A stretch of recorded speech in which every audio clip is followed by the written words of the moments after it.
أول لقاء للرسول صلى الله عليه وسلم مع الجن في جبال مكة ولدعوتهم للإسلام.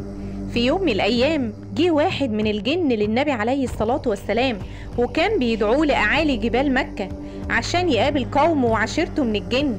فوافق النبي وخرج معاه واحد من الصحابة في ليلة عظيمة سميت بليلة الجن. تعالوا نعرف ايه اللي حصل بالتفاصيل في سورة الجن. شرح الله تعالى لينا قصة إسلام الجن. كان زمان الجن لما كان بيحب يسترق السمع من السماء كانوا بيتسلقوا فوق بعض لحد ما يوصلوا للسماء السبعة ويسمعوا الأخبار ويوصلوها للكهنة والسحرة من البشر.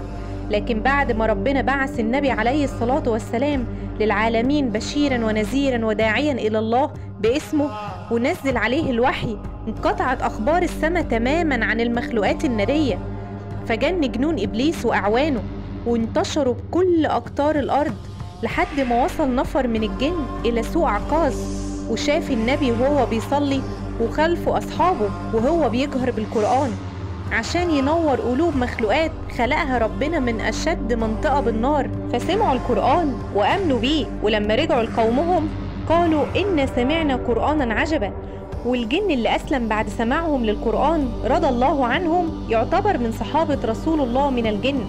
وبعد ما أسلموا كانوا محتاجين يتعلموا الدين على أكمل وجه، فربنا أمر نبيه إن يقرأ عليهم القرآن ويعلمهم ويقابلهم في أعالي جبال مكة. ولما جه اليوم الموعود جه نفر من الجن للنبي بيعرفوا إن قومه بانتظاره.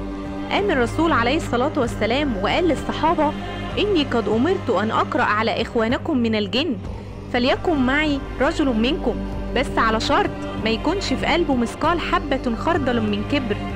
فقام معاه الصحابي الجليل عبد الله بن مسعود وراح مع النبي، والخوف كان بيملأ قلبه عشان هيشوف حاجة عمره ما شافها قبل كده. ووصل لأعالي جبال مكة لأن الجن بتسكن في الجبال والصحاري والمناطق الخالية من البشر. ولما وصل النبي رسم خط بالأرض وقال لعبد الله بن مسعود: ما تتجاوزش الخط ده أبدا مهما حصل، وقال له ما تخرجش منه عشان لو خرجت بره الخط ده مش هتشوفني ولا هشوفك ليوم القيامة. فانطلق النبي عليه الصلاة والسلام للجان، فشاف ابن مسعود مشهد مخيف واختفى النبي من قدامه وما عادش شايف من النبي حاجة. بس سمع النبي عليه الصلاة والسلام وهو بيقول لهم: اجلسوا.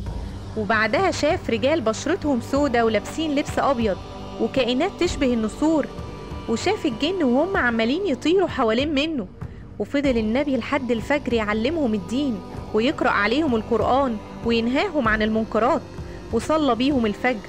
وابن مسعود وصف الليلة دي إنها من أرعب الليالي اللي مر بيها، ومن يومها انتشر الإسلام بين الجن وأصبح الجن مقسومين بين مسلم وكافر.